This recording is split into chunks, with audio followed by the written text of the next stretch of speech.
주봉 마감이 지금 대략 하루하고 20시간 정도 남았습니다. 만약에 이 주봉이 양봉 마감할 시 저는 되돌림을 깊게 안 주고 그냥 올라가지 않을까라는 생각을 하고 있어요.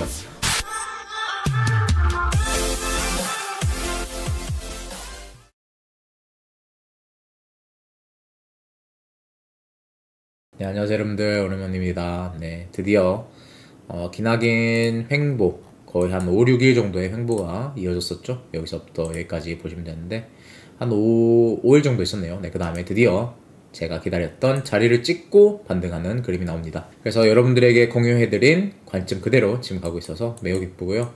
많이들 수익 보고 계신 것 같아서 추후 차트가 어떻게 그림을 그릴지에 대해서 한번 오늘 또 분석을 한번 해보도록 합시다. 자, 일단은 최고점부터 내려온 추세가 이어졌습니다. 그리고 첫 번째 지지 구간이면서 제가 반등을 해줬으면 했던 자리가 여기였죠. 하지만 이 구간이 깨지면서 이상한 그냥 위아래 흔드는 횡보 구간이 만들어졌습니다.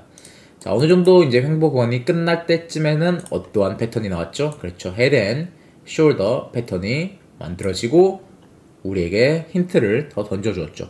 그래서 저번 녹화 방송에서도 말씀드렸고, 그 녹화 방송일 때는 제가 이 패턴을 아예 안 봤는데, 왜냐면 존재하지 않았기 때문에 이 내려올 때 녹화 방송을 했었을 거예요. 하지만 최근에 여러분들에게 한글방이나 이제 제 다이아몬드 관점방에서는 미리 말씀드렸습니다. 내려올 시에는 이러한 구간으로 찍고 올라갈 가능성이 높다. 그렇죠? 그래서 박스권이 형성되고 있으면 만약에 지지받고 올라가면 추세 안 주고 그냥 올라가겠지만, 되돌림 안 주고 올라가겠지만, 만약에 그러지 못하고 내릴 시에는 우리가 이 하단 구간까지는 오픈을 해둬야 한다라고 말씀드렸고, 이제 어느 정도 차트가 더 그려진 다음에는 눌렸죠? 올라가지 못했어요. 그래서 눌렸기 때문에 헤드앤숄더 패턴 보고 이 구간을 찍고 올라갈 가능성이 높아졌다라고 말씀드렸습니다. 그래서 이제 여러분들이 매매를 하실 때는 난 이런 거 잘 몰라 라고 하시는 분들은 매물대 위주로만 보시면 좋아요. 자, 최고점부터 매물대를 한번 그려볼게요. 어떻게 지지 저항만 보고도 매매할 수 있는지 보시면, 추세가 나오고 있었을 때 지지를 해준 구간이에요. 하지만 이 구간이 깼을 때는 어떻게 되었죠? 저항이 나오죠. 그렇기 때문에 저항이 나왔을 때는 이 구간을 깨지 못하면 다시 이 고점을 깰 가능성은 없다는 거라고 판단을 하시면 돼요. 한번 다음 구간으로 가볼게요. 쉬운 구간인데 이것 또한 제가 예전에 미리 여러분들에게 말씀을 드렸을 거예요. 만약에 내려올 때는, 그쵸, 이 매물대죠. 똑같은 매물대예요. 그래서 올라오기 전에 여러분들에게 말씀드릴 수 있고, 그쵸? 미리 말씀드렸던 건데, 내리면서 여러분들 볼 수 있는 자리죠. 그리고 이걸 또 쇼타점으로도 이용을 할 수 있었던 자리였습니다. 자, 내려오면서 과거에 보니 이때는 저항이 나왔지만 뚫고 나니 여러 번의 지지 이후 중요한 매물대 역할을 해주었던 자리구나.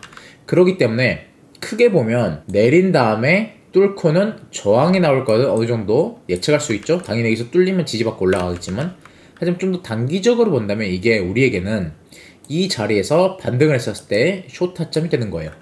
이 스캘핑 하는 사람들은 이거를 좀 확대해서 보기 때문에 이런 것도 하나의 매매 방법에 들어갈 수 있습니다. 자, 이후에는 각도가 있는 추세선도 매물대 역할을 합니다. 그래서 지지가 여러 번 나왔는데 결국에는 뚫렸기 때문에 다음 구간까지 간 거예요. 그래서 이 추세선을 잘 보시라고 여러분들에게 말씀드린 근거도 그거였고요. 저 같은 경우는 매매를 어떻게 했냐면, 위에서 숏을 잡고 내려왔을 때 여기서 1차 액절 가져간다라고 실시간에 여러분들에게 말씀드렸습니다.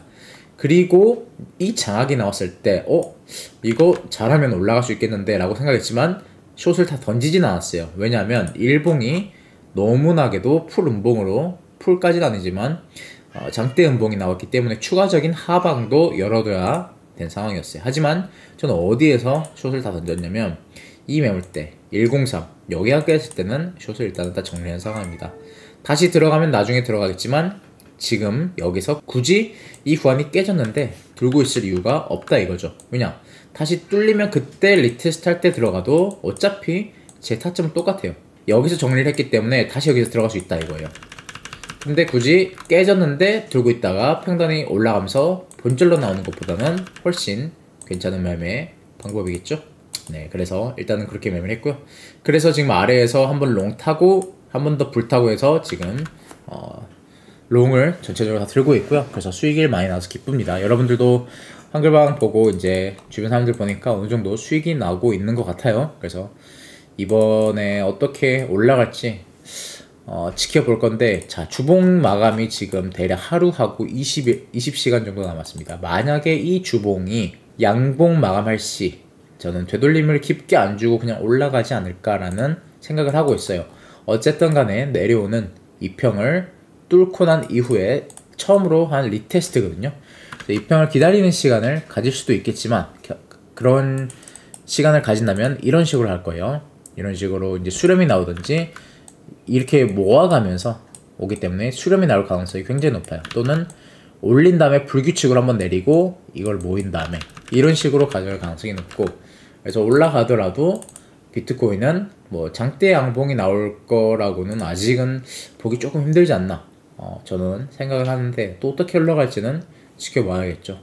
어쨌든 좋은 구간에서 익절을 하고 좋은 구간에서 매수를 했다는 것만 중요하고, 그 이후에 차트가 움직이는 것은 그냥 지켜보고 있으면 됩니다. 자, 그래서 비트코인 같은 경우에는 월봉의 꼬리 작업을 마무리 어느 정도 한 것 같고, 그 다음에 주봉 같은 경우에는 양전을 하게 될 시 추세가 다시 이어질 것으로 일단 가능성을 높게 염두에 두고 있습니다.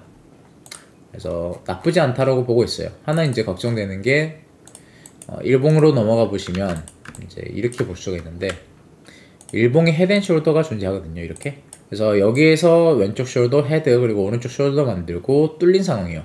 그래서 만약에 이게 리테스트일 시 여기서 다시 한 번 더 빠지고 이 매물대까지도 흐를 수 있다는 가능성이 존재는 해요.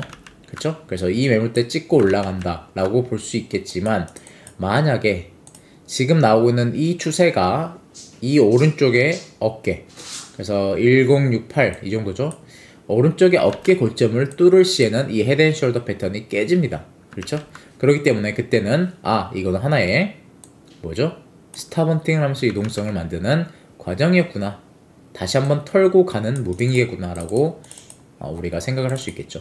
그리고 이러한 무빙이 과거에도 은근히 자주 나왔었다는 점, 추세가 한번 나오고 어깨가 무거워지니 한번 털고 불규칙 주고 한번 털면서 매물대 찍고 올라가는 그림이 굉장히 비슷하죠? 한번 추세 주고 털고 찍고 리테스트하고 올라가고. 그래서 이러한 매물대가 굉장히 중요하다는 거예요. 여기도 마찬가지예요. 사실 어떻게 보면 추세를 주고 되돌림 주고 한 번 더 고점 찍고 리테스트하고 올리려다가 실패해서 더 큰 되돌림 이후 상승.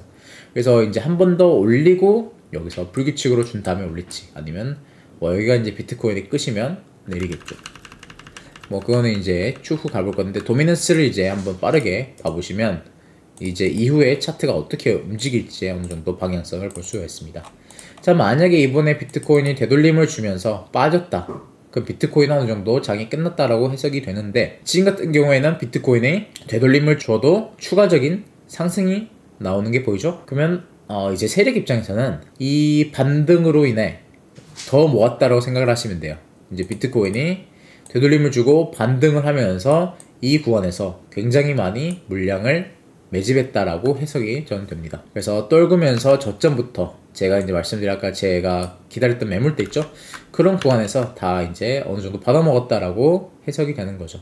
그래서 추세가 아직 꺾이지 않았기 때문에 도미넌스가 비트코인의 장이 아직 끝났다라고 보기에는 좀 이르지 않을까라는 게 일단은 제 생각이고요. 자, 도미넌스 이더리움도 한번 봐보도록 할게요.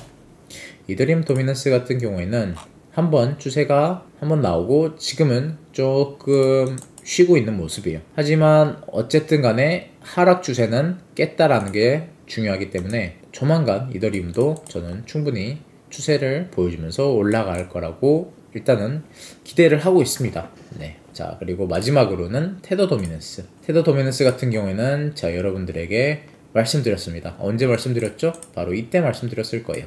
일단은 우리가 이때가 비트코인의 최고점이었을 거예요. 비트코인 되돌림 줄 수 있습니다. 떨어질 수 있습니다. 근거는 바로 이 차트 안에 있습니다. 라고 하면서 막 녹화 방송했던 기억이 납니다. 그래서 왕관 패턴 만들었고 올라가게 된다면 우리가 이런 구간까지 도달할 수 있고, 그러면 비트코인이 여기서 한 번 더 꺾일 수가 있어요.